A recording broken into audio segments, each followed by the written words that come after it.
Will the Senate please come to order? Today our devotional exercises will be conducted by the Reverend Glenn Russell of Faith Baptist Church of Winooski. Welcome.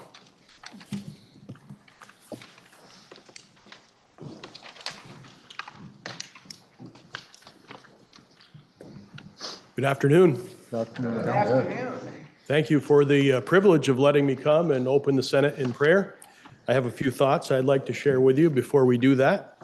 Let me say thank you to Lieutenant Governor Rogers for allowing me to come, and you senators. I can't possibly preach a sermon in 3 minutes, which is what they gave me for time, so I'll be quick. But it was 50 years ago that I came into this same room. It's been 50 years since I was able to come to the State House. I came as a 6th grader from Albert D. Lawton School in Essex on a field trip. And so it's this place is a lot smaller than I remember. But it's good to be here. We thank you for that privilege of being able to come. And I just want to share one verse of Scripture with you before I pray, and that is Isaiah 33, verse 22. The Bible says, "For the Lord is our judge, the Lord is our lawgiver, the Lord is our king. He will save us."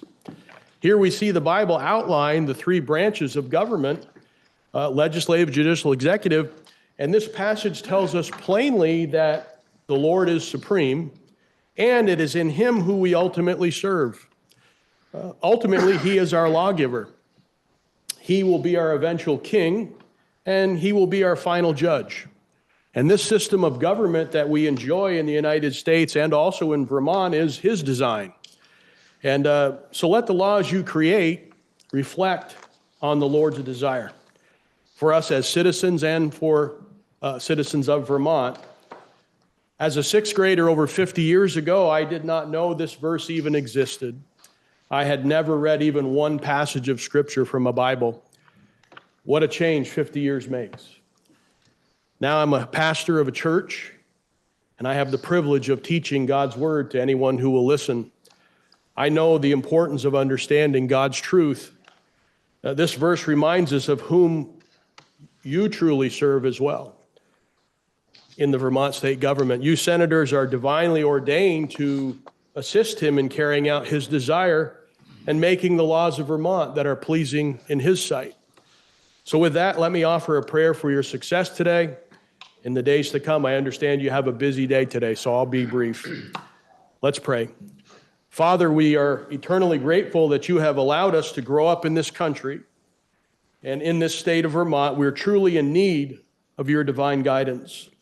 So today we ask your continued blessing on each one of these senators and on Lieutenant Governor Rogers as they serve the people of Vermont, that you would empower them and hold them accountable for their decisions, and that Vermonters would take an active interest in each of their decisions, and that they will be pleasing and approved in your sight most of all. For we pray these things in Jesus' name. Amen. Amen. Thank you.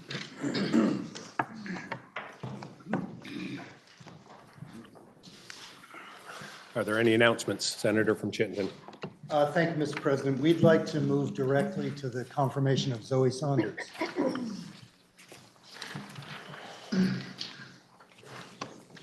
All right, I have a script for that. Well, it's in here somewhere. Senator, you threw my arrangement of my scripts off a bit. So. We have an appointment report out of the Committee of Education to take for confirmation. Here we go. The confirmation of Zoe Saunders as Secretary of the Agency of Education for the term including March 1st, 2025 to and including February 28, 2027, and until a successor is appointed and has qualified. Senator from Bennington for the report. Mr. President, the Committee on Education took up the confirmation of Secretary Saunders on March 11th, 4 days ago. Secretary Saunders was not new to the committee. We have met We have spent many hours with her since January in connection with her work on the education proposal. But we took the time needed on the 11th, actually midway through canceling a witness, as it became clear that the conversation was ongoing and productive, and we spent a couple of hours with her. Her education, let me just touch on her education quickly. She's Harvard undergrad, and then with a major in English. She then got her Master's of Education, Community Development and Action at Vanderbilt University, where she was actually received several awards. Her work history, Secretary Saunders had 7 years leading school improvement of a national charter school network. I know there's been a lot of focus on the Secretary's work with charter schools. What I think may be missing from the conversation is what her actual job was.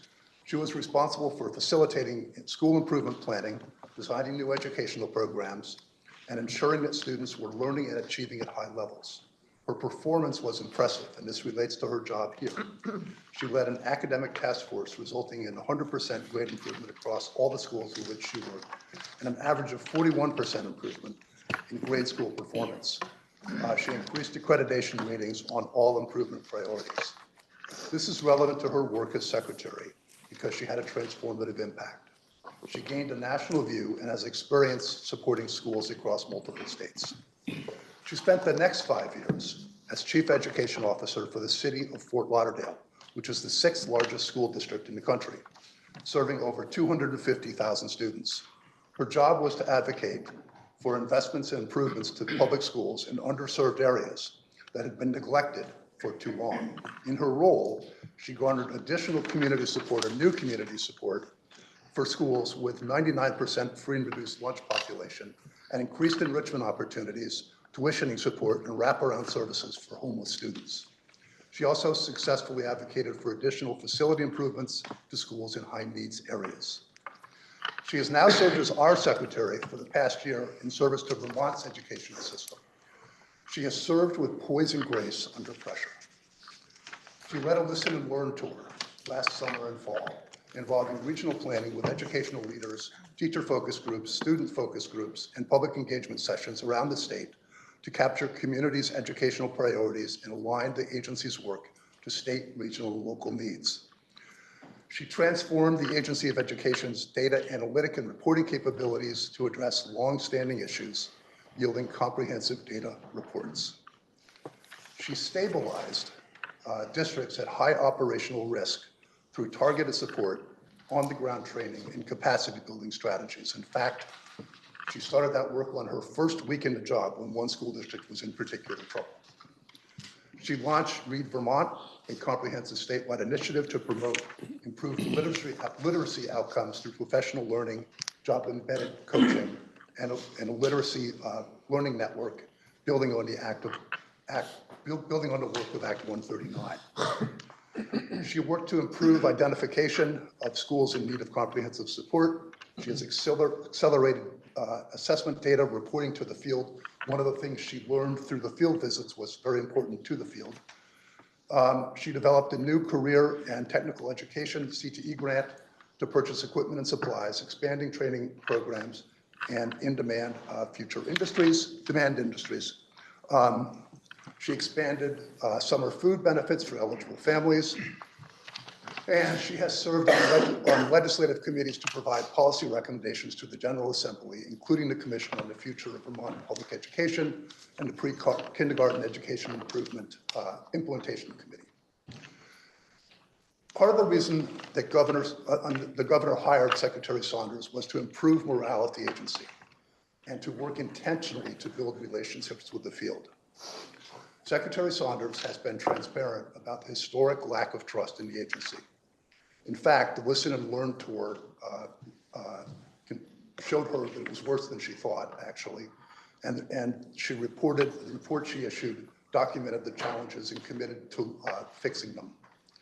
Secretary Saunders clearly described the cultural challenges at the agency and how she is transforming operations to build upon the expertise of staff members. Not just to make staff members feel heard, but are valued, but to actually value staff members, to promote collaboration and improve how the agency supports the field. She organizes monthly meetings to engage her team in the important work underway. When asked to provide a couple of examples, she noted that agency staff were invited to participate in the Listen and Learn tour, and they expressed their appreciation for being engaged as trusted partners doing big work. They also expressed that they felt valued and seen for their expertise. As part of every all-staff meeting, Secretary Saunders asked for feedback from each of the teams. One of the things she noted is the teams expressed that they have never had the opportunity to communicate with their secretary before and feel that they now have a better understanding of the purpose and direction of their work.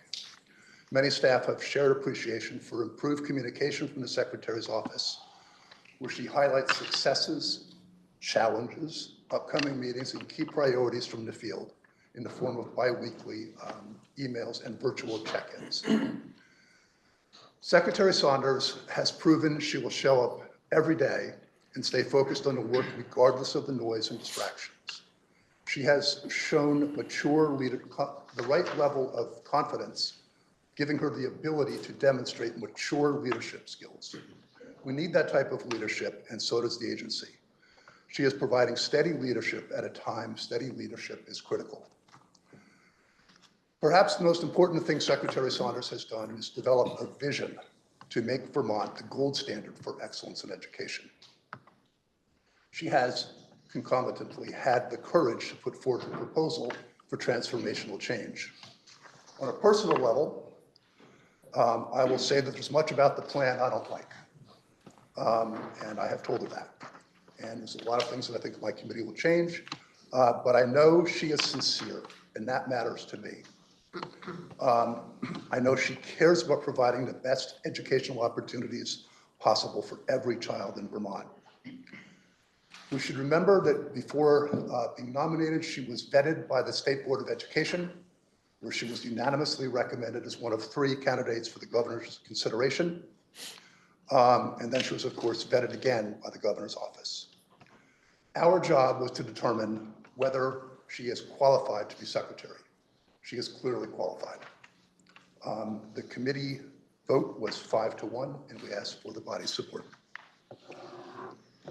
Senator Chittenden. Thank you, Mr. President. I want to begin by saying I was one of the senators who voted against Secretary Saunders last time out, one of the 19. And at that moment, that made sense to me. When I look back on it, it still makes sense to me in that moment. But I will be voting yes today, and I don't rise to persuade anyone. We don't adopt caucus positions generally on nominees in the Senate. Everyone votes their conscience on the nominee, and that will be the case today. But I do want to explain the change in my vote because I think it's indicative of some larger principles that we need at the moment. So when we voted no, you will remember that the governor almost immediately, within 15 minutes, I believe, renominated Secretary Saunders to run the agency in an interim capacity. I think that was a provocative act on the part of the governor. I wish he hadn't have done it. I don't think it was helpful. With that said, I tried my best to take a step back and calm down and remember what was really at stake. And that is our educational system and our children.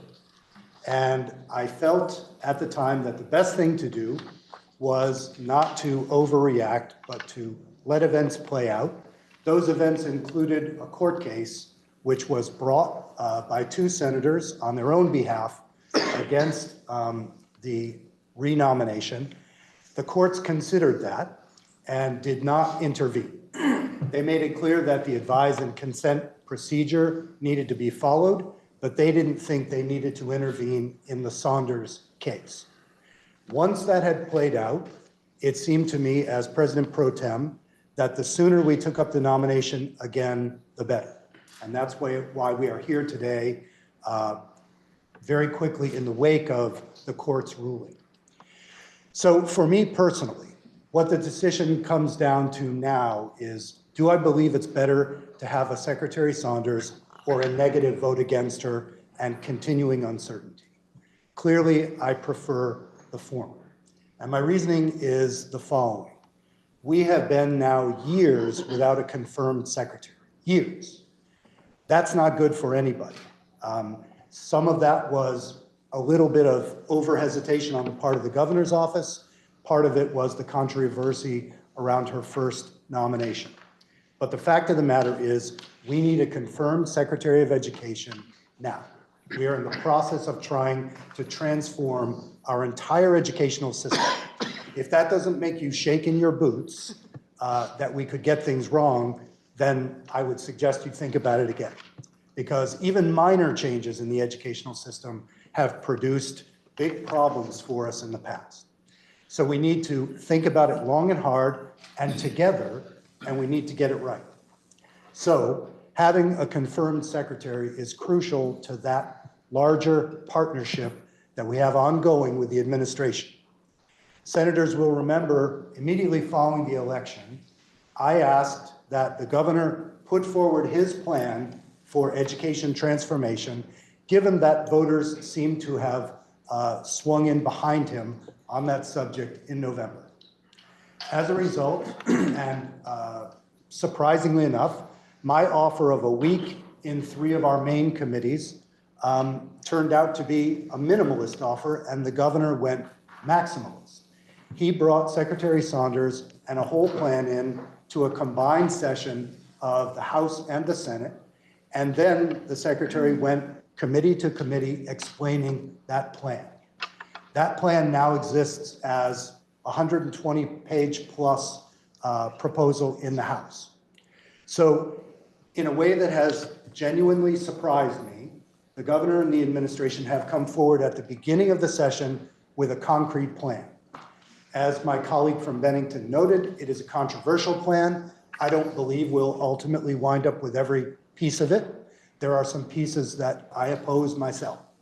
But I give them great credit for coming forward as colleagues in the process and early in the process. That being the case, when I look at this nomination now, the question that I wanted answered was, would this new secretary lead, or would she and the administration wait and allow us to muck around and then send them something that they would veto? They clearly are not playing that game. They are playing to win for everybody, and I believe in partnership with them, that's the way we'll get to a solution. So for all the reasons previously mentioned, as well as just a gesture of goodwill and collegiality with an administration that has stretched out their hand, I will be voting yes. And I think we should have a deliberate discussion. We are the premier deliberative body in this state. If you have something to say, please say it. But at the end of the day, we will vote, and I will be voting yes. Thank you, Mr. President. Are you ready for the question? Senator from Windsor.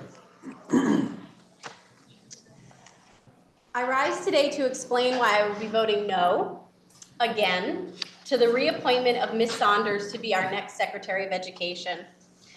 This body has a role in advising and consenting when it comes to the appointments of secretaries, and we did not consent last year by a vote of 19-9. 19-9. I was inspired by that decision. I walked over to one of my conservative school board members and we embraced. We were thrilled that the will of the people that we spoke to had a resounding 19-9 vote on the floor of the Senate to not confirm Secretary Saunders. I walked out of the room, down the stairs, and the first person I spoke to informed me that the governor had chosen to reappoint Secretary Saunders. The steps down to the stairs was all the consideration, all the time that our governor gave to the disagreement of this body, of 19-9. That was all the time that he felt was valid to consider the concerns of not just us as senators, but our constituents. And that's what I want to speak to today. I did not come to the decision to vote again to say no lightly. I'm a product of the Vermont public school system. I attended Dalton Brook School, Hartford Memorial Middle School, and I graduated from Hartford High School. I'm a proud product of thousands of hours of collective work to make sure that I was given the lessons needed to be successful by hundreds of people within the public education system. I'm talking about teachers, administrators, school board members, counselors, and my personal saviors, the lunch ladies of the cafeteria. So when I looked at Interim Secretary Saunders' resume originally, I had concerns when I saw the brevity of her experience in public schools. Furthermore, I began taking note of the concerns I heard from my constituents, and soon it became overwhelming how many of the same people who educated me felt as trepidatious as I did with this nomination. I had previously never heard from a constituent on a nominee. In fact, I had given a speech just a week before to a nominee that the governor had appointed in favor of that person. It was not until the emails, phone calls, comments I got when I was trying to go to yoga. At every location I went to, I had some figure of public education in my life say, as a teacher, as a school board member, as a parent, as a student, as a teacher, all of those comments started to build. And last year, I added up all of those notes for you. I added up all of the written commentary that I received from my constituents. And I collected that over 520 years of public service educator experience reached out to me on this topic. 520 years of public education service told me to vote no. This time, I did the same thing, and I stopped counting when I reached 1,000 years of public education experience telling me to vote no again. I stopped counting at 1,000 years.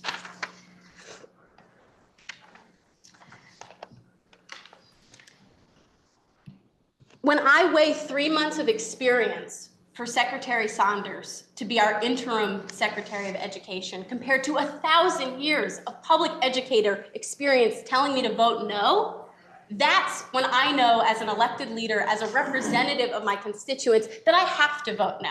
It would be unconscionable, it wouldn't be representative of them to vote no. And I do hope that my fellow senators vote no on this nomination. And I'll just end by saying, we can resist school closures and consolidations that will devastate our communities. We can demand a fair funding system, not a standardized one, not a one-size-fits-all approach, and we can require that one has the wealthiest Vermonters pay their fair share instead of burdening working families with outdated, regressive property tax systems. We can lower costs for working families, and we can improve our public education system. And I do not believe that we have an interim secretary who is capable of accomplishing that based on her resume and lack of experience. And I don't believe that she has convinced us otherwise yet. So I stand in solidarity with our teachers, our students, and our communities who have spoken loudly that the future of public education in this state should not be run by Interim Secretary Saunders. Thank you. Are you ready for the question? Senator from Chittenden. Good afternoon, Mr. President. I am here to share some thoughts as someone who knows the education system quite well, and just share some of the weaknesses that I see that folks might not be completely aware of. Secretary Saunders, as we know, arrived in Vermont with a wealth of knowledge in private and charter schools, sometime in municipal parks and recreation, and a brief stint with the public school district in Florida. While she has spent time on the Listen and Learn tour, and I went to some of those meetings, and in service of the development and promotion of the governor's plan for transformation of education, the AOE, the Agency of Education under her leadership, has continued to fall short of its responsibilities. And I'll just share a few of the ways that it has fallen short. And by the way, I know that the secretary inherited some dysfunction and some difficulties, so I want to acknowledge that. And yet, what I don't see is that she has prioritized the things that need to get done. One is around special education federal compliance. Vermont is still out of compliance with the federal regulatory requirements. And the regulators have noted that there's been very little improvement. Vermont is still determined in need of assistance. Act 173. The AOE has provided limited assistance on implementation of this act to support the shift to a census-based funding model for special education in public schools, and to ensure that approved independent schools that receive public tuition are able to serve students in need of special services in a non-discriminatory manner. The AOE has not fully implemented the 2200 rules. Those are the rules that the State Board of Ed work on to ensure that only those approved independent schools who are able to serve students with special needs are eligible to receive public education. District quality standards. The AOE committed to providing guidance for how school districts are to comply with DQS and quality assurance standards. That has not happened. And these rules are about to come effective July 1st of 2025. Independent school approvals. The AOE is responsible for reviewing independent school renewal requests, gathering information, and providing a recommendation to the State Board of Education. At this time, the renewals are in arrears, and that results in schools remaining eligible for public tuition, public dollars in the meantime. Currently, there are 59 schools past their renewal date. Some were due as far back as 2020. Among those past the renewal window are 18 therapeutic schools. The AOE has indicated they intend to begin submitting renewals to the State Board of Education this spring, but they will not be reviewing therapeutic schools. It should be noted these schools serve our most vulnerable kids. These renewals have to be reviewed. They're incredibly important. Though 90% of Vermont students attend public schools have not felt supported by the AOE. You may have read, it's been in the newspapers, that some of our schools have been sued for not doing enough to protect kids from hazing, harassment, and bullying. Why has the AOE not prioritized helping those schools, those administrators, and those teachers protect children from harm? Data to school districts and supervisory unions have been inaccurate and they have been late. The AOE has failed to provide school districts with accurate pupil counts for their budget processes. School districts have repeatedly asked for assistance in getting timely and accurate data from the AOE. Another piece that has been on my mind has to do with hiring outside consultants. We've all seen there are a lot of consultants helping with this new education plan. The APA was brought in a few years back, I believe, to work on technical centers. And we looked at their report last year in Senate Education. The APA has been kept on from that contract into this new area of helping design this plan. Why was the public bid process for such a large contract ignored? Why wasn't that modification brought into a public bidding process? There are staffing concerns. I would argue that the morale at the AOE is not great. There continues to be a steady departure of talented people from the AOE and challenges in capacity to meet the current statutory and regulatory requirements. I'm closing now. Thank you for listening. The Vermont education system has a concerning concentration of power within the executive branch. In this system, there is no accountability to ensure that the AOE is following through on their current commitment, much less their proposed expanded authority, which we keep hearing about. Beyond that, the governor also appoints the State Board of Education and the secretary. And as we have seen, with or without the consent of this body, of the Senate, this has become a broken system, lacking in transparency and lacking in accountability. I've been thinking about this a lot lately. We denigrate our public schools often. I would argue that our public education system, although it's far from perfect, it is in many ways absolutely wondrous. Think about it. Think about what our schools really do. Secretary Saunders has proven herself to be an effective face of the governor's plan, but this plan, if implemented, it'll be harmful to our communities and to our children. Thank you, Mr. President. Are you ready for the question? Senator from Chittenden. Thank you. The people of Vermont elected each and every one of us to listen to them and represent them. We took an oath to uphold and protect the Vermont Constitution, and with that, to protect the powers of this body and its separation from the executive branch. Further, we took an oath to take no votes that we believe to be injurious to the state of Vermont. Public education is the foundation and backbone of our democracy and of our state. Voting yes today would fly in the face of all of these promises that we made to our constituents. The plan proposed by the acting secretary is injurious to public education and thus to the state of Vermont. The Senate already voted no on this appointment, and that vote was ignored. Hundreds of Vermonters have again reached out to us, begging us not to confirm this appointment. My view that the candidate remains unqualified to lead Vermont public education into the future has not changed. I see it as my duty to my constituents and to the state of Vermont, to our educators and to our children to again vote no. Are you ready for the question? Senator from Chittenden. Thank you, Mr. President. I rise recognizing that as a member of the Senate Education Committee, it comes with a little bit more of some kind of sense of tension, perhaps, that I would get up after having my opportunity to interrogate our candidate for Secretary of Education in committee. And I first want to say that I appreciate that the chair of our committee, the good senator from Bennington, let me ask many questions and have a couple of hours to ask those questions.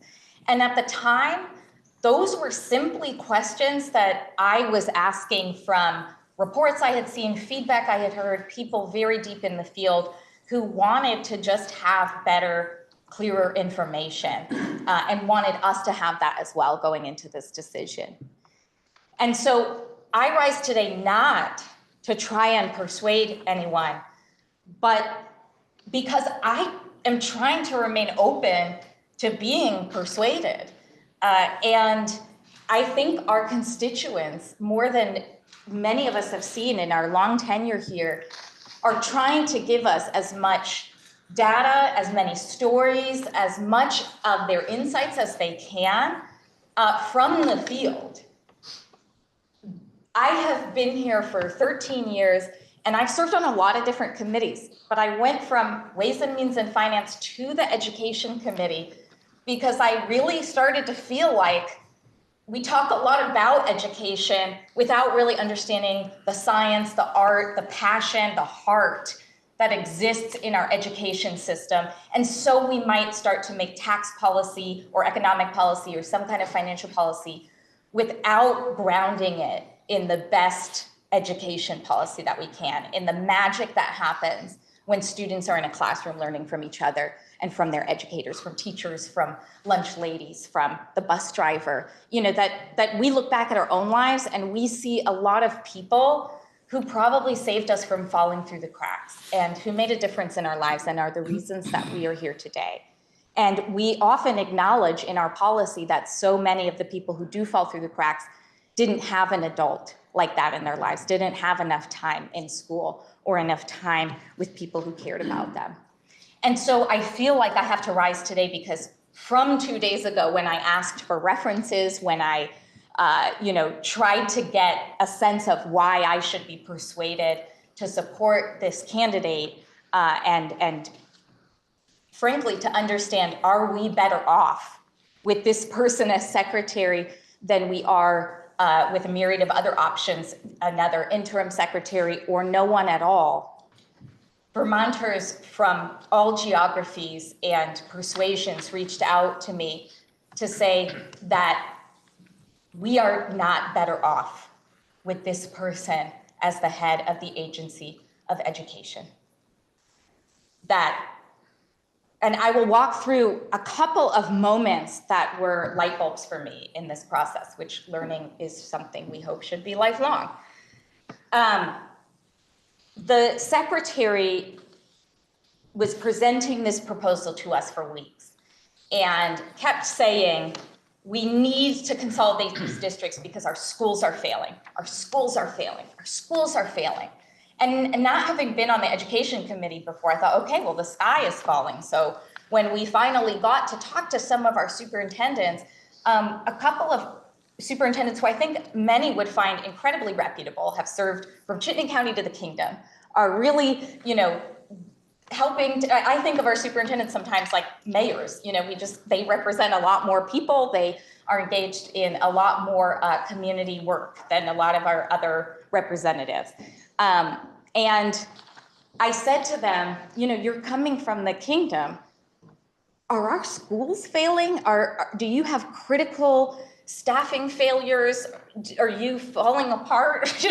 Basically, how should I measure what she's saying? And one of them said to me, well, that's how you would speak if you were trying to discredit public education, isn't it? And that hit me like a ton of bricks. I felt like I had spent weeks listening to someone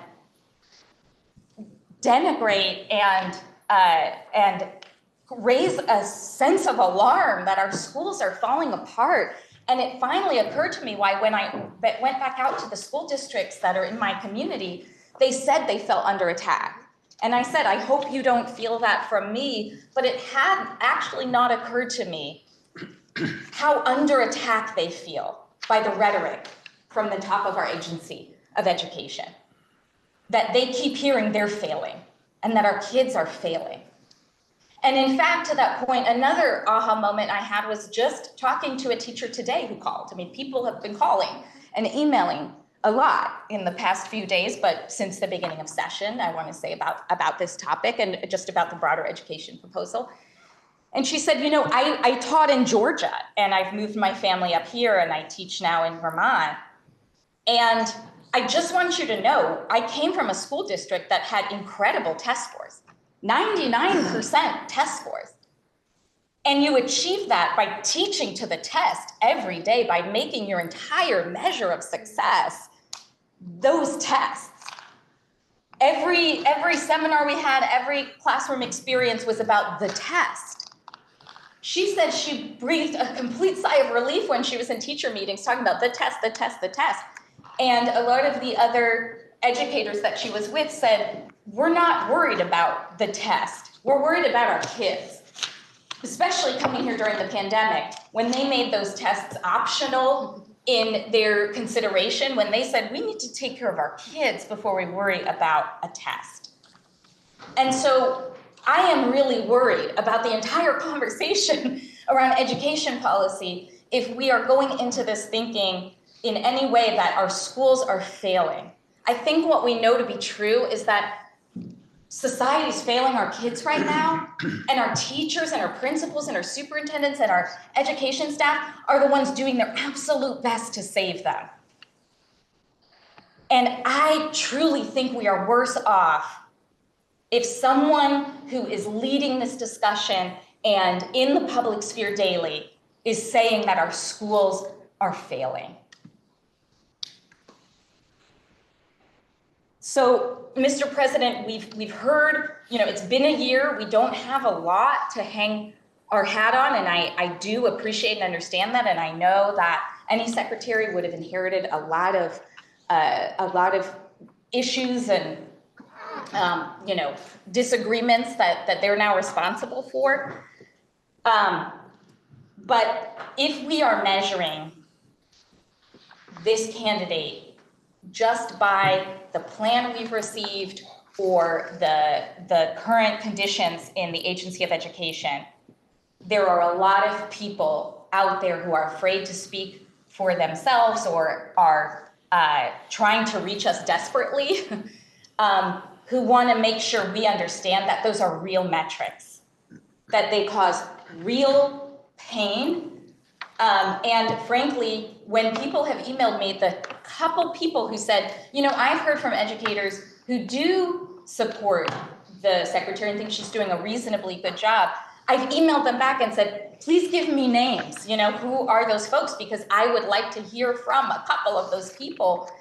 And they replied to say, well, you know, they were working in education in higher ed. You know, they aren't part of the K through 12 system. You know, they just said it's just kind of a miserable job, and you know, she's doing okay. And that is the most persuasive communication I received on that side, and I have publicly asked for references for the ability to understand better how to measure the success of the candidate that we are about to vote on. And so if we are left solely with the plan, I know people have heard that the plan, the governor's education reform plan, is not what's up for discussion and debate right now. If we confirm our candidate today, it will not be a mandate for the education transformation plan.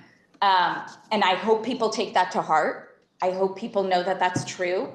But I also think that should be cause for concern for us, that this is what we got, that we have someone who's talking about everything being evidence-based and then is talking about cuts to our school districts in FY28 that would result in, at least in my district, in my communities, a 20% hit to their budget, would have a 32,000 student school district that is just not a best practice by any stretch of the imagination, that spans four counties. And so I just highlight that because it was an expensive plan. And it's the one that we're talking about for the time being. And I think at the end of the day, it's something that Vermonters in many respects reject, but particularly our educators are feeling like they are living in a parallel universe. If we don't at least acknowledge that they feel, and by all intents and purposes are under attack, and being told that they are failing, being told that they that they are not doing an adequate job preparing our students. And I worry that we're going to let ourselves be lulled back to sleep with this idea that our schools can somehow do this better if someone at the top just says a lot of magic words. And I just want to stand and be heard saying that I believe in our educators, I believe in public education, I believe that Vermont's public education system is magical and something to protect, as I have a 6-month-old and a 2-year-old who are going to walk down the Ty Hall Pass and go to Shelburne Community School in a few years. I want it to represent the best of what our communities have to offer, and I think we're doing the best job we can now. And this is a time to really stand up for and support our educators so that system is strong and even stronger when my kids get to school. Thank you, Mr. President. Senator from Washington. Thank you, Mr. President. I wasn't going to talk. I wasn't going to talk last year, but I did. I voted no last year, not because I didn't think that Secretary Saunders was qualified, but because I didn't think that her qualifications were things that would lead her to be the kind of change agent that I saw our schools needing. I know our teachers are feeling bad, and I would say part of that is probably that the majority of our school budgets went down, and that's seen as a real rejection of them. I have had the opportunity to tour schools with Secretary Saunders, to deal with her as a member of the Commission on the Future of Public Education. I have never once heard her say anything demeaning about our teachers. I have never once heard her say anything about increasing choice and sending people to non-public schools. I've chaired education under another and very different superintendent, and I heard her say our schools are in trouble.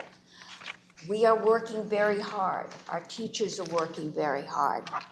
But our schools cannot now, many of them, and I would suggest that the Shelburne Community School is not the norm in Vermont. We also have the Lowell and the Troy community schools, schools in smaller, poorer communities that cannot afford to provide students with the breadth of education they need to function. Our number of students have been declining for 20 years. And yes, teachers are threatened. Their school budgets are going down. The governor said he would cover and your taxes wouldn't go up, so people felt they could vote for their school budgets this year. I don't know if we're going to find the money, but he's told them we will. We have a problem. I am in fact shocked that the governor actually came through with the breadth of a proposal he had. I don't support large parts of that proposal, but it took courage to put it forward. And there is, in this country, at least still in the state of Vermont, a system called checks and balances. The governor, according to all the campaign rhetoric last year, has proposed many things, and we have chose to ignore him in the area of schools and government. He has proposed. We are not ignoring him. We told him, our leadership told him, we wouldn't ignore him. We will give due consideration to this. But I haven't heard anyone say, well, we're just going to rubber stamp it and this is the way it's going to be. But we owe our teachers, to pay them well. Our school teachers are paid, I'm told, an average slightly below the national average, and some of them are paid significantly below that in their poorest schools. We owe them the ability to have the support staff and the time that they need to prepare. And we owe our students the ability to get a foreign language in middle school or to go to kindergarten. But if all we've got are 4 kids in those classes, we can't afford to pay a teacher a living wage to provide those services. And when you have students that need to find a way to take classes on their own in order to have the coursework necessary to accept a green and gold scholarship, which is a full scholarship to a class valedictorian to go to the University of Vermont, then our public schools are failing them. They need that. And we are the ones that need to find a way to provide that so that we can afford the education that our children need. The secretary background is in education excellence, not in funding, not in promoting charter schools. We need someone. We heard all the ways that the Department of Education has failed. Well, yeah, it hasn't had anybody in charge, and I'm not sure there's more than 3 people working there at this point. I mean, it has just, I've gotten more information out of that department in 6 weeks than I did in 6 years. We would ask for some pretty basic, like, what are the cost drivers? And what, well, we haven't done that yet this year. We're getting the information. We need somebody in charge. We are the ones that are going to make the decision, unless we go too far astray, and then the courts will pull us back. That's the system. Or the governor will veto it, and we'll go back, and eventually, it's not an efficient system, but it is democracy. And to me, that's what is important, that we protect democracy. But just because the governor or his commissioner proposes something, doesn't make it so. This is a Republican governor in what has been a traditionally blue state, but it was one of only 2 states that didn't vote for Franklin Roosevelt. done flip-flops more than once. We were a very red state for a while. But it's always the checks and balance system that keep it in mind. And we are the ones that are responsible. We have been handed a proposal. It is our job to protect our teachers, protect our students, but also protect the ability of our people who have worked in this state to make it great, to be able to retire and live here, to protect the ability of our children to stay here and to be able to afford housing, and to make sure that our children are educated and have the breadth of education they need in order to go out and be productive, happy, involved citizens of a democracy. I think this appointment has just become kind of a red herring that's got us focused on this totally, and it is distracting us from dealing with the real problems we have. We had those problems 2 years ago. I don't know about anybody else, but my committee voted not to approve a commissioner twice, and he still got reappointed the next day. And I was totally not surprised by the reappointment, because that's been the tradition. And at some level, the governor does have the right to choose his employees that represent his point of view. We duly elected that governor. I think it is time to put this to rest and to then put our energies into working on the solutions that our children deserve. Senator from Bennington. Mr. President, just in fairness to the secretary, I can't leave on the floor here today any insinuation that she has been anything other than very supportive of teachers and the educational system. What she has talked about is improving opportunity. And to conflate with saying we're not providing opportunity to some kids, and partially for the reasons that the senator from Washington just alluded to conflate that with saying she's not supportive of our educational system and our teachers is deeply unfair and deeply misleading. And I just cannot let that stand on its own. She has tried very hard to get better information to the field. She picked up on that during the Listen and Learn tour. That's something that teachers and educators wanted. She's tried hard to do it. She has worked hard to involve people in the agency in a way that not just, like, as I said, not just makes them feel valued, but actually values them. Now, whether in the course of a year she's corrected everything that we wish she'd been able to correct or not, she's trying, she's deeply supportive of teachers, and she is, and right or wrong, and by the way, as I said, I disagree with a lot of it. I know that what she is trying to do is provide the best opportunity she can for every kid in this state. And I really don't want any teacher out there listening to this debate to go away with any sense other than she has your back and she is absolutely supportive of what you're trying to do. Senator from Windham. Mr. President, last year I voted no. This year I'm voting yes. And there's going to be probably something for everyone to dislike in this speech, but that's all right. So I was thinking the other week about how there are probably a whole bunch of commissioners and secretaries watching this process and thinking, I'm glad that my confirmation wasn't this controversial, but figured let's make this even more uncomfortable for other folks as well. Why not? It'll all tie together, don't worry. So food is important, right? Agriculture is important, just like education. But I have heard that farms are struggling. I've heard that the cost of food is going up. So should we fire the Secretary of Agriculture?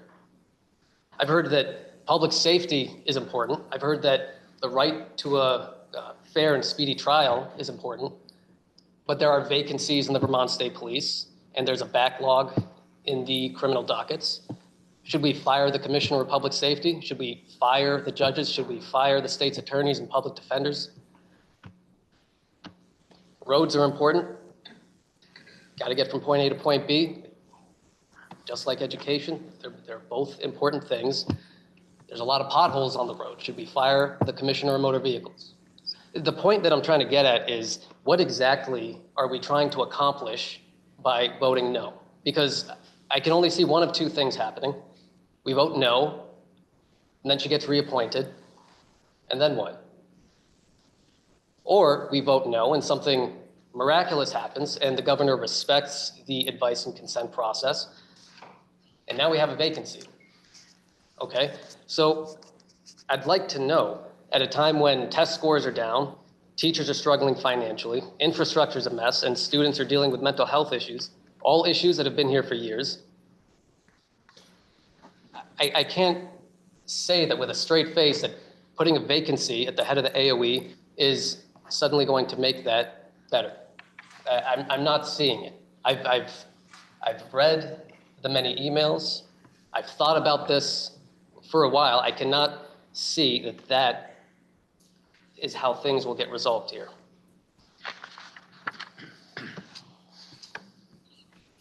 So speaking of red herrings, I saw a meme the other day on some toxic social media app, and the gist of it was, well, I mean, we all probably have this core memory from when we were a kid, holding a flashlight for one of our parents, and they're trying to fix something, and they're yelling at you. They're yelling at the kid to, hold the flashlight a different way. And in reality, it's not that the kid was holding the flashlight the wrong way. It's that the parent couldn't figure out how to fix the thing that they're trying to fix. And that's kind of what this feels like. It feels like we are projecting the very justifiable anxiety and stress about trying to reform education. We're projecting it all onto this confirmation. And I know folks listening might be thinking, no, that's not why we're not supporting the confirmation. It's because bad policy has been introduced. And fair point, because there are many aspects of that proposal that I do not like. There's some that I don't think are tenable in any way. But the question that I would like folks to think about, is it really that unusual to hear about policy proposals that you either disagree with or don't actually work, and then you have a conversation about how to make them work, or perhaps replace them with something completely different, or do nothing? I feel like that's 90% of the job. The other 10% of the job is trying to keep my blood pressure at a normal level. I mean, for example, sorry to bring up the Commissioner of Public Safety again, but they can handle it. For example, there have been times that DPS has come to Senate Judiciary and they presented ideas that I've thought in my head, okay, this was clearly not written by a lawyer who practices criminal law, but I'm not going to say this Gen Counsel needs to be fired or the commissioner needs to be fired. Instead, I ask a question of what did you mean by that? Or how can we improve this? Or if I want to, I can say, no, thanks, I don't like that idea. See you next time. Now, I get that there are concerns about public education and teachers. I'm a product of public schools. My daughter goes there as well. My daughter's mother was a teacher for a number of years in Dummerston Elementary School, and I have nothing but respect for those folks.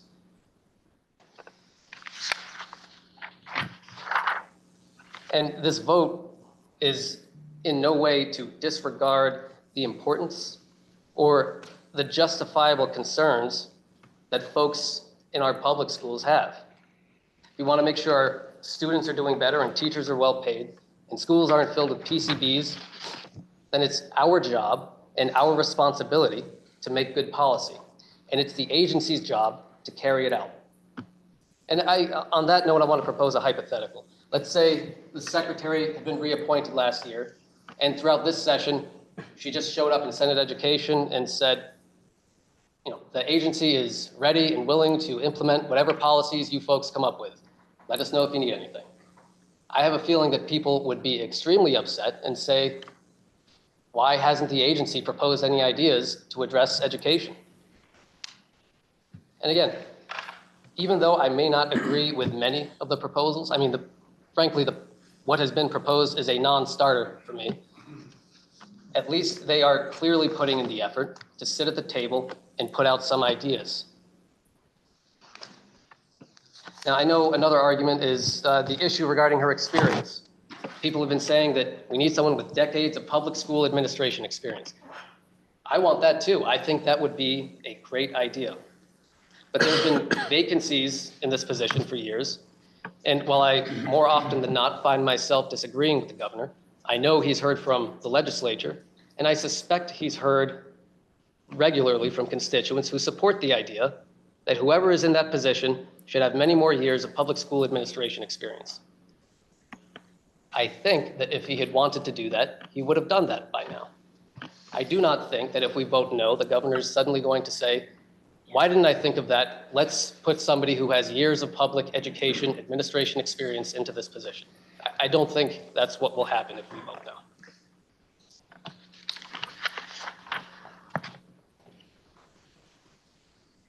Now, it's certainly not all positive in this. I mean, there have been times where I've felt like I've gotten vague answers from the secretary. There have been times where I've been a little surprised that the question that I'm asking or another committee member has been asking, that the secretary didn't have the information. But I also think that probably every single one of us at some point has provided a vague answer, or we've received a question that we should have known the answer to, but we just didn't have that information. And I don't think that is necessarily a reason to say that somebody should not be confirmed here. When I first voted no, I cited that the primary reason was that I wanted to see more of a plan. And I wanted to see a nuanced vision for education transformation in Vermont that addresses the issues we face. We've seen that plan, and I'll say again, I don't like it, but it's clear that she and her team have made an effort. And now as the deliberative process plays out, we can make counter proposals or our own proposal or start from scratch or do nothing. Those are the things that we can do.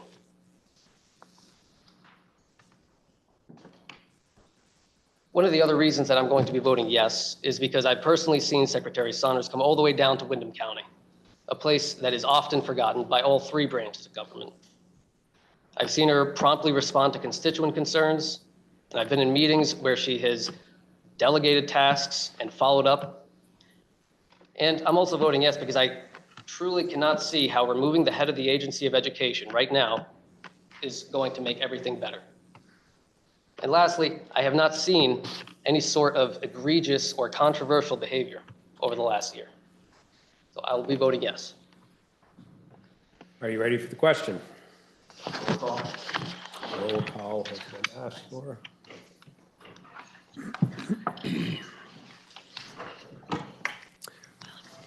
The question is, shall the appointment of Zoe Saunders as Secretary of the Agency of Education be confirmed by the Senate? Secretary may commence to call the roll.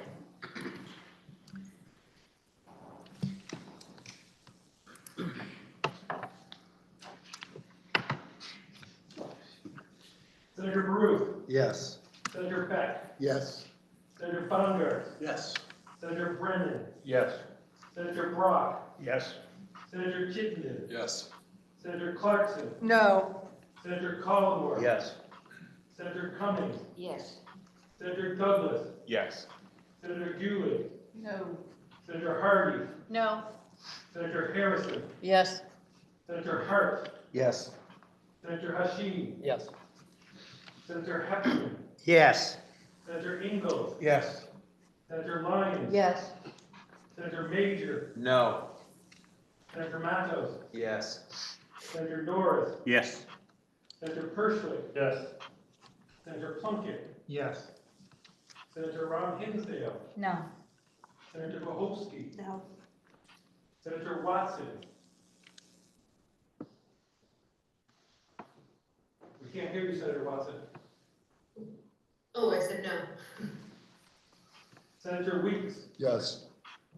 Senator Westman, Yes. Senator White, No. Senator Williams, Yes.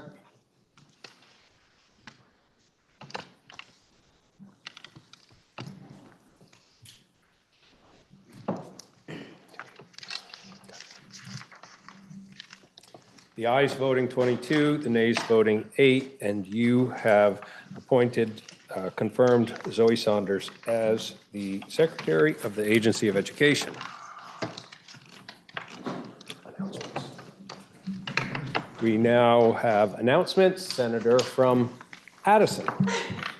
Thank you, Mr. President. And I didn't expect to be following that, but I rise today because 5 years ago today, on March 13th, 2020, the Vermont General Assembly voted to close the doors of the State House and adjourn for 11 days to ride out what we hoped would be a short-lived public health emergency. We later extended that shutdown for the most of the next 2 years as the COVID pandemic ravaged the world.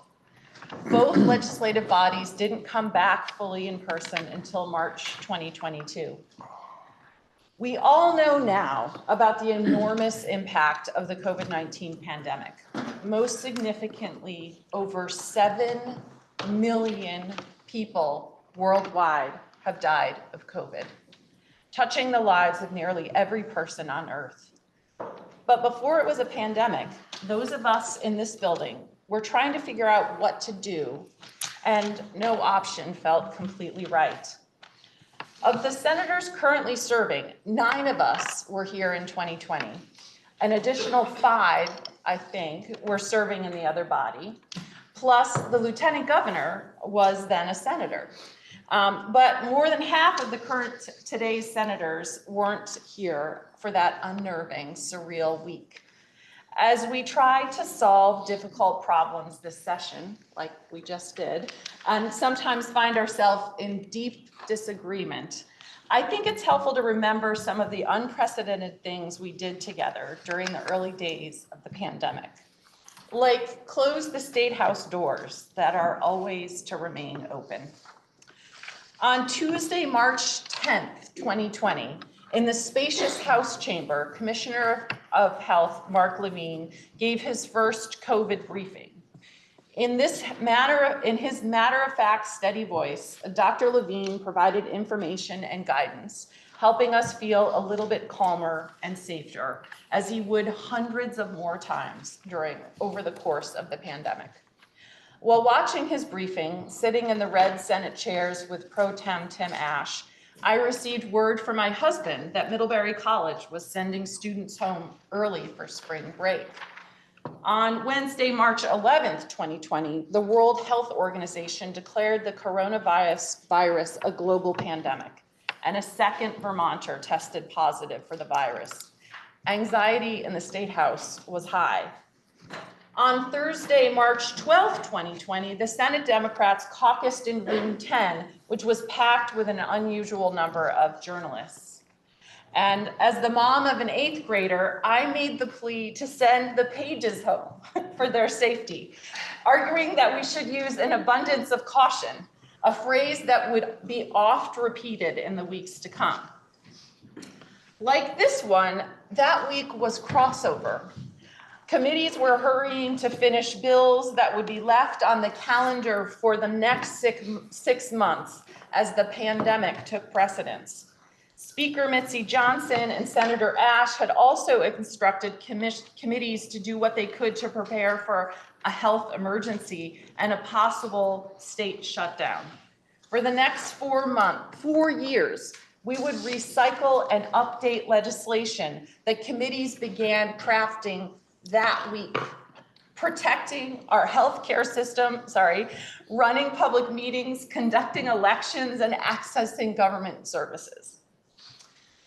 On Friday, March 13th, yes, it was a Friday, 2020, the governor declared a state of emergency. Executive Order 0120 limited visitor access to nursing homes and hospitals, restricted travel, prohibited large gatherings, and called out the National Guard for assistance. The Supreme Court would follow a few days later with Administrative Order 49, shutting down the Vermont courts. I remember this day clearly, but in slow motion. Like today, and I'm trumping the senator from Windsor with this. March 13th, 2020 was my birthday. And today, and he'll be upset for me doing this, that day was also the birthday of the senator from Lamoille, Senator Westman. That morning, he hosted a birthday breakfast for us in his house in Montpelier. The former senator from Caledonia, Senator Kitchell, made us a coffee cake. As I left his house, Senator Westman gave me a hug, which I remembered for months as the last hug I received from a friend before hugging became dangerous and only elbow bumps were allowed. Sorry, I didn't think I was gonna cry reading this, but that afternoon we shut down the State House and said our goodbyes. 16 senators would come back 2 weeks later, fully masked and socially distanced, to extend our time away. In some cases, we didn't see each other in person for another 2 years. That evening, I arrived home to celebrate my birthday with my family. And as I remember the former senator from Chittenden, Senator Pearson, saying, all I wanted to do was wrap my arms around my family and never let go. The worry and fear was palpable. I say all of this today because as eerie and anxious as that time was, it was also a time when this body and all three branches of government did hard things together. And we did it very well. That day, after we shut the State House down, the day after we shut the State House down, the Senate held its first remote caucus of the whole by conference call with the press and members of the public listening in. It was clunky at first, but effective. And soon, thanks to our incredible award-winning tech staff and the Senate Secretary's office, we were running committee meetings and floor sessions via Zoom. While most other states left decisions up to an executive with emergency powers, here in Vermont, we worked together to pass legislation protecting Vermonters and our public institutions. We worked on health guidance for everything from farmers markets to child care centers to polling places. We got online faster, reopened our schools sooner, executed mail-in voting successfully, and sustained fewer deaths than nearly any other state during that first year. And while just like now, there was chaos at the federal level, in Vermont, there was teamwork and steady leadership from all three branches of government. We were a model for the country. So much tragedy came as a result of the pandemic, Mr. President. So many people died, suffered long-term disabilities, or became chronically isolated. Many of us lost loved ones, missed out on special occasions or milestones, and had our lives turned upside down. The problems we are trying to solve now with our healthcare system and education system have many roots in the rocky soil of the pandemic. It's easy to forget difficult times. Human nature is to push tragedy aside and forge ahead without taking stock of what happened and all that we should have learned. But it's important, Mr. President, to remember collective tragedy and remember the people brave enough who stepped up to help others through it. So on my birthday, I am reflecting on that time 5 years ago when so many people here, including our amazing staff, worked together to do hard things. And while disagreements would definitely come, during those early days and months of the pandemic, we were united across party lines and branches of government, and Vermont was safer for it.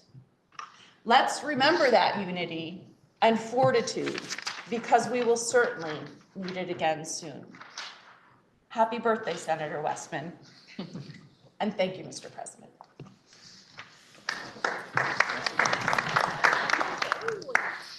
Are there any announcements? We have Senate bills for introduction. We have S-114, an act relating to changing the actual cost under Vermont's Public Records Act, introduced by Senator Brennan. Please listen to the first reading. S-114, an act relating to charging for actual cost under Vermont's Public Records Act. Now, you've heard the first reading of the bill, and it is referred to the Committee on Government Operations.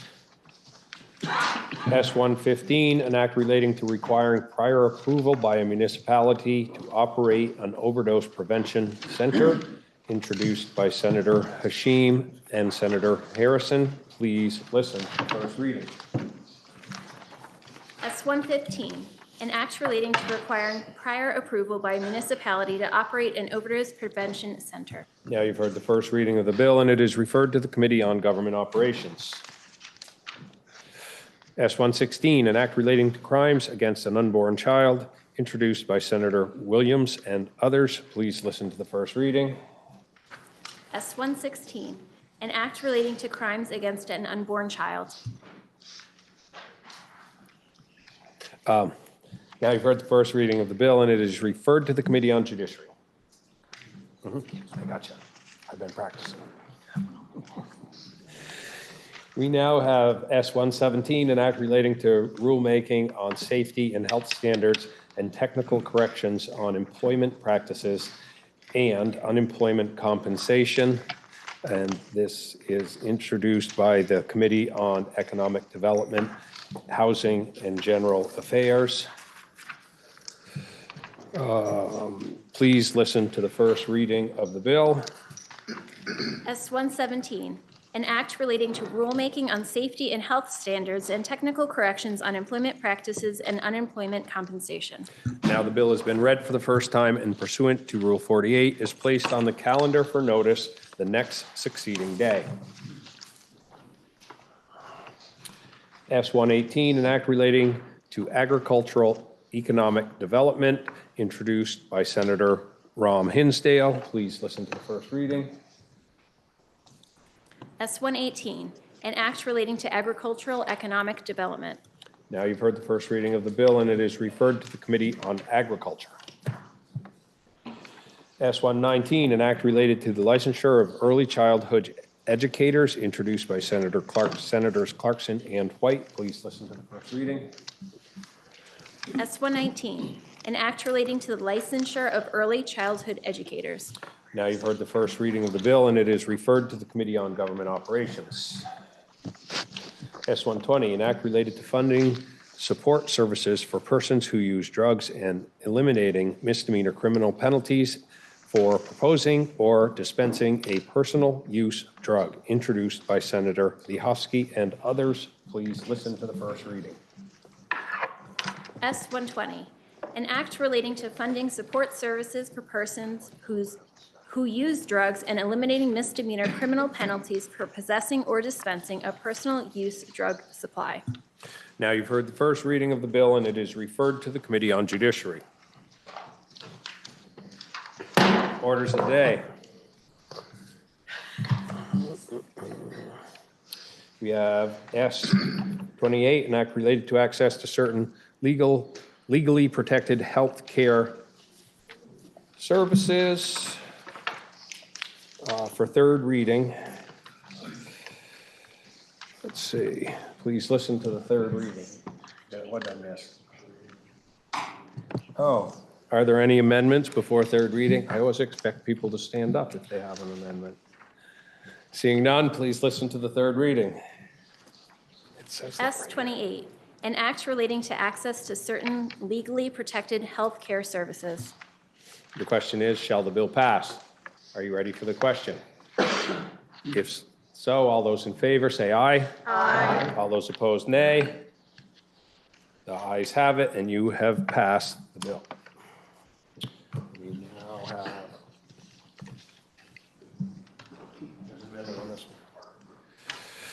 S-50, an act related to increasing the size of solar net metering projects that qualify for expedited registration. Passed the Senate chamber on February 5th, 2025. And let's see, where am I here? Senator from Washington. Thank you, Mr. President. I do have an amendment that's in the calendar on page 132. It has 5 instances of amendment, but I think them as just 3. The first instance, which is 4 instances, is just changing how we're defining that this bill allows, as we heard in the report yesterday, these registration net metered systems to be up to 25 kilowatts.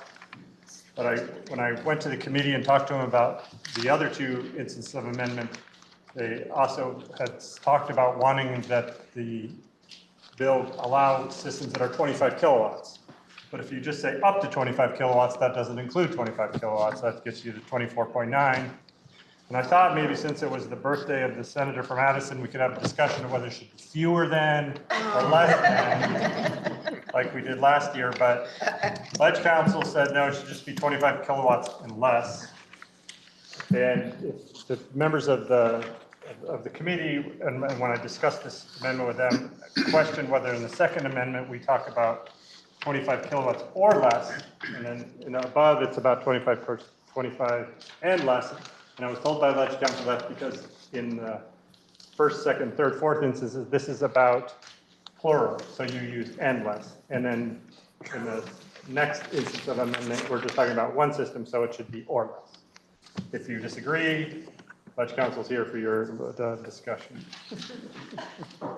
So that's really the first instances. We're just changing whenever it mentions 25 kilowatts to say 25 kilowatts and less instead of up to 25 kilowatts.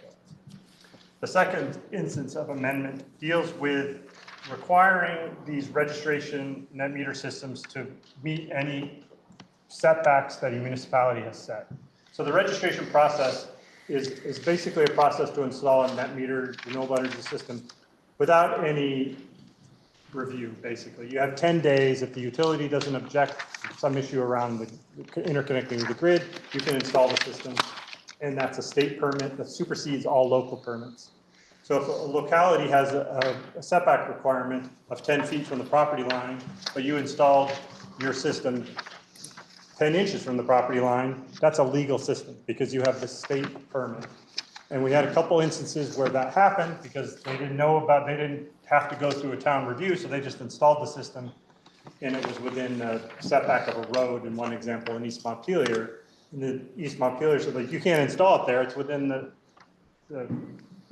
the right of way, or not within the right of way, but within the setback from the right of way. But the homeowner said, well, I have the state permit, so too bad, I'm not moving it. And there was nothing the town could do. And as somebody that supports renewable energy systems, I don't want this issue to become a black eye on these systems. That if somebody is just wantonly putting the system right on the property line, almost as an aggressive move to their neighbor, or clear violation that they knew the setback was 10 feet, but they did it anyway, I think that's a negative impact on renewable energy systems that I don't think we want to see. And I think if other buildings have to meet the setback, it makes sense to renewable energy systems, which even at 25 kilowatts, which is pretty small, could be still a pretty large system if you're standing right next to it. So that's what the fourth instance of amendment. The fifth instance of amendment is something that I tried to correct in prior years, but have not been able to so far. So I'm trying again with this amendment. And when you fill out a registration form, there's a checkbox of whether you want to keep the renewable energy credits or allow the utility to transfer them to the utility. And if you check that box to do either one, and you find out later that you want to change your mind, the Public Utility Commission does not let you change that choice. So they've decided that it's an irrevocable decision. So we've had a couple instances, including my constituents, where somebody that doesn't install a lot of solar electric systems, is a master electrician, knows a lot about electricity, doesn't know a lot about government forms, thought, well, surely my customer wants to keep the RECs. But if you keep the RECs and don't give them to the utility, that's, at that time, I think it was 4 cents per kilowatt hour that customer lost. So the customer was quite mad at the electrician. And he said, well, don't worry about it, I'll change it. Went to the PUC, I made a mistake, I didn't understand the form, I want to switch it back the other way. And the PUC said no. And so they would be stuck with that decision for the life of the system, 20, 30 years. So this would allow somebody on a small system, so under 25 kilowatts, to make that change one time. So they're not changing back, every year based on some decision that they make, and the utility has to keep changing it. So if they made a mistake, allows them to correct it one time. And those are the instances of amendment that I have. Thank you, Mr. President. So the question is, shall the recommendation of the Committee on Natural Resources and Energy be amended? No, that's not the question.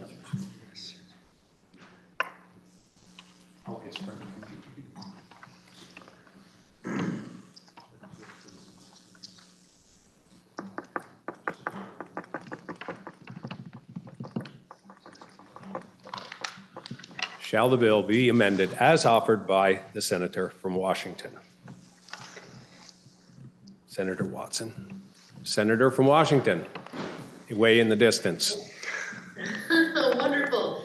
Thank you, Mr. President. I just wanted to report on behalf of the Natural Resources and Energy Committee that we did hear from the Senator from Washington with his amendment, and we did take a straw poll as to our opinion on that, and you were unanimously in favor in that straw poll. Thank you. So the question is, shall the bill be amended as proposed by the senator from Washington? Are you ready for the question? If so, all those in favor say aye. Aye. All those opposed, nay. The ayes have it, and we have amended the bill. Now, the question is, are there any amendments? Are there any more amendments?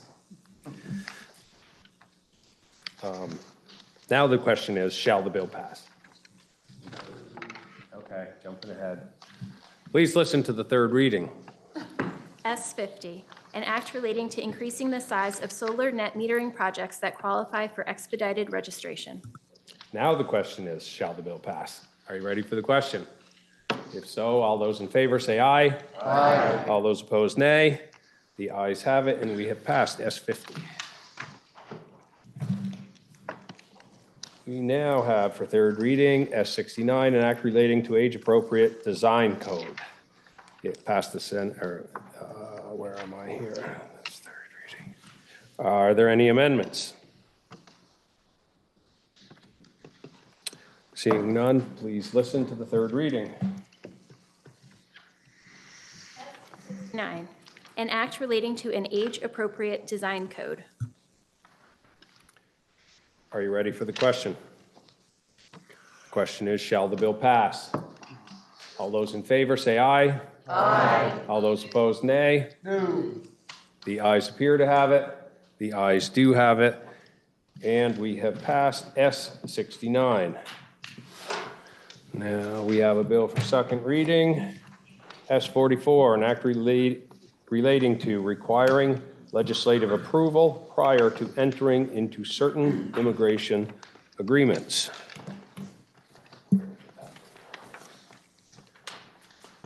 I'm lost again.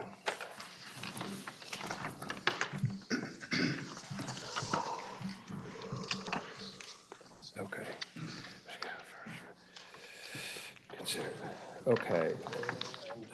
Okay, yes. So we have on the calendar for action S44, introduced by Committee on Judiciary, and which reports it has considered the bill and recommends that the bill be amended as it appears in today's calendar, and that when so amended, the bill ought to pass. Please listen to the second reading of the bill. S44, an act relating to requiring legislative approval prior to entering into certain immigration agreements. The Senator from Chittenden for the report of the committee. Thank you, Mr. President.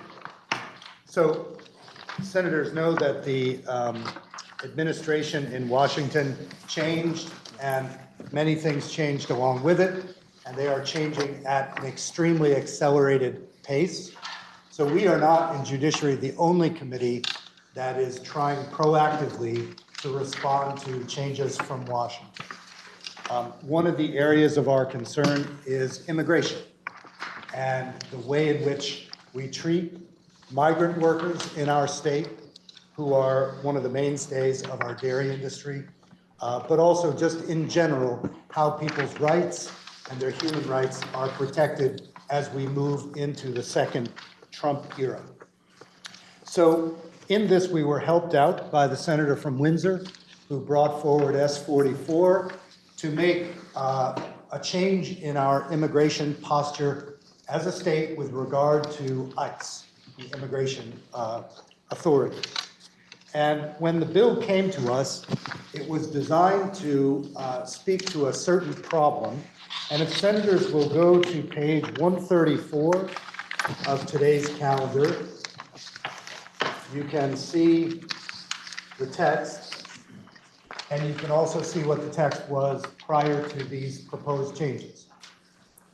So back in 1996, almost 30 years ago, the state of Vermont decided to allow Vermont to go along with an initiative that was coming out of ICE, which was to allow, under certain articulated conditions, state authorities to aid ICE in their work.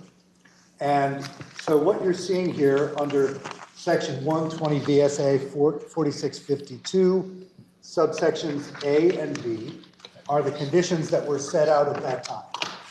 The first one makes it very clear that the governor has the authority to create these agreements, which technically speaking are called 1357G and 1401I agreements.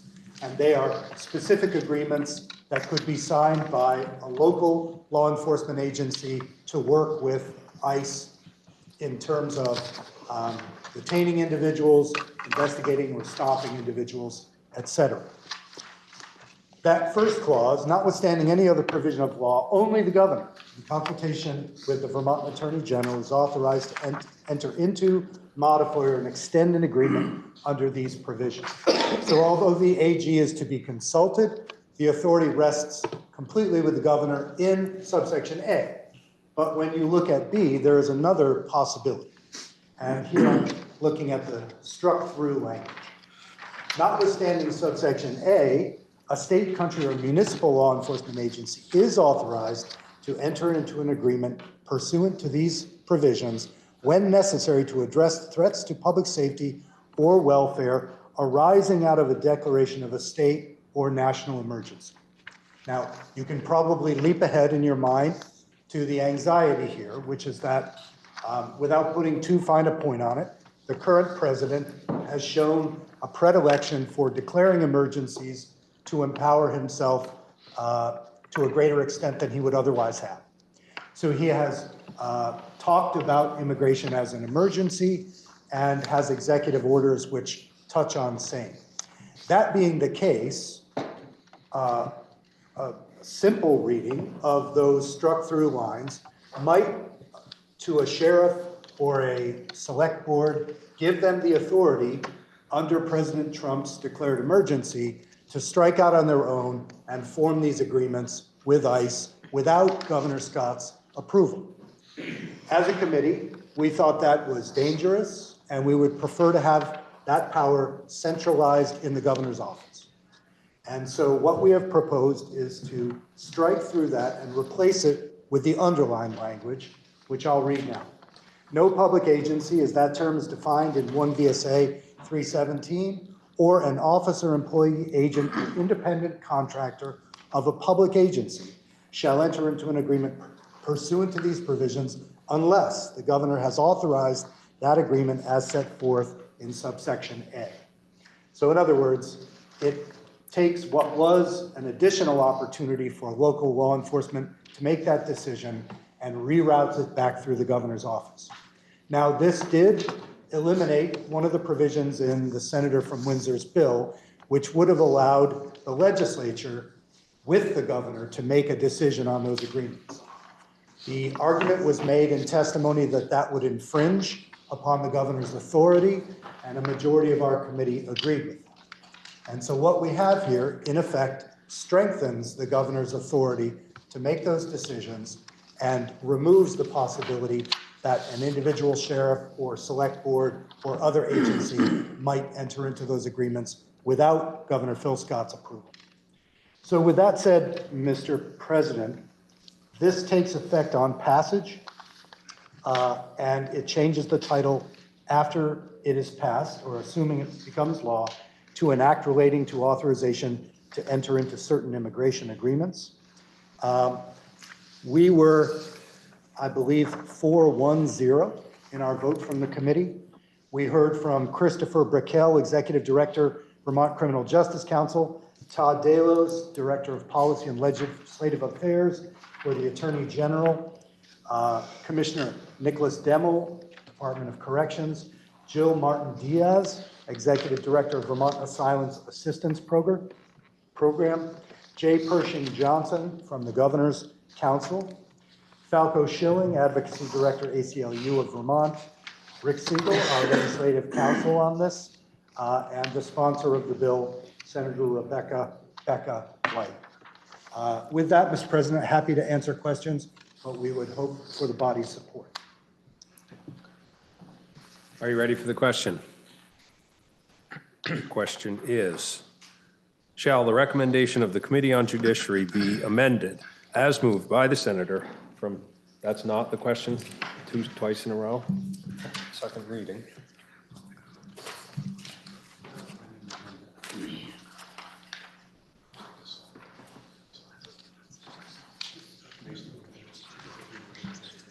So we amended it yesterday.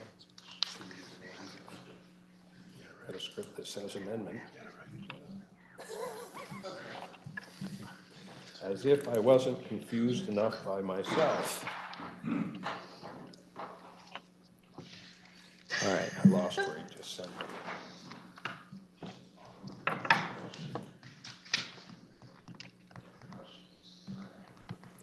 Question is, shall the bill be amended as recommended by the Committee on Judiciary? Are you ready for the question? If so, all those in favor say aye. Aye. All those opposed, nay. No. The ayes appear to have it. The ayes do have it. And you have passed second reading of S40.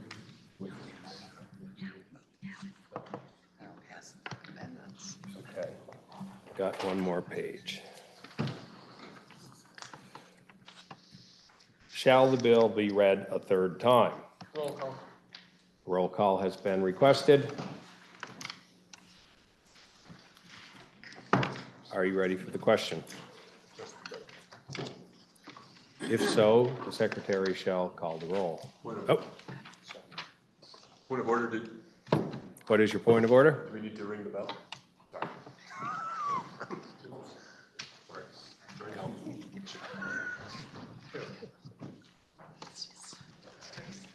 Well, the people should be in the room.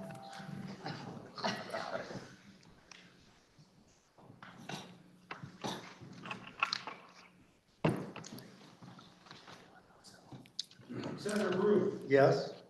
Senator Beck, Yes. Senator Baumgart, Yes. Senator Brennan, Yes. Senator Brock, Yes. Senator Chitwood. Yes. Senator Clarkson, Yes. Senator Collmore, Yes. Senator Cummings, Yes. Senator Douglas, Yes. Senator Ewing, Yes. Senator Hardy, Yes. Senator Harrison, Yes. Senator Hart, Yes. Senator Hashim, Yes. Senator Heffernan, Yes. Senator Ingalls, Yes. Senator Lyons, Yes. Senator Major, Yes. Senator Matos, Yes. Senator Norris, No. Senator Pershwood, Yes. Senator Plunkett, Yes. Senator Ron Hinsdale, Yes. Senator Bohosky, Yes. Senator Watson, Yes. Senator Weeks, Yes. Senator Westman, Yes. Senator White, Yes. Senator Williams, Yes.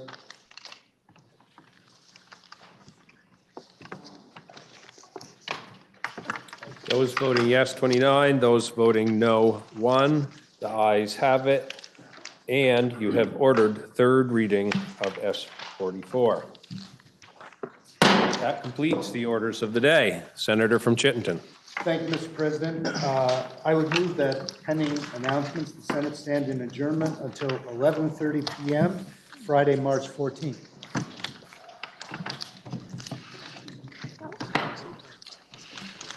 Oh, That's quite late, sir. if I might amend, Your amendment is accepted gladly. I would point out that the secretary put PM on my script, so. Just to throw him under the bus if I might. It's obvious that no English professor proofread this script. Are there any announcements? Senator from Washington. Thank you, Mr. President. Senate Finance will meet at 2:45. I believe we have witnesses waiting. Senator from Washington. Thank you. The Senate Appropriation will also be closed. Senator from Rutland. Thank you, Mr. President. Senate government operations will meet 5 minutes after the fall of the gavel. Senator from Wyndham. Thank you, Mr. President. Senate institutions will meet at 2:45. Senator from Bennington. Mr. President, the Senate Education Committee will meet something like immediately after.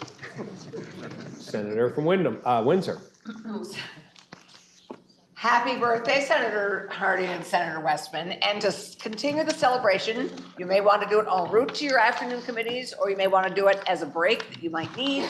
But there is birthday cake baked by our own Lieutenant Governor in the Lieutenant Governor's office for both senators. So continue the celebration of their birthdays, and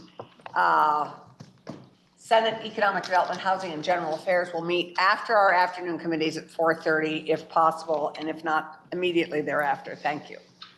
Are there any more announcements? Seeing none, the senator from Chittenden has moved that we adjourn until 11:30 a.m. Friday, March 14th, 2025. All those in favor say aye. Aye. All those opposed, nay. The ayes have it, and we've adjourned till 11:30 Friday, March 14th.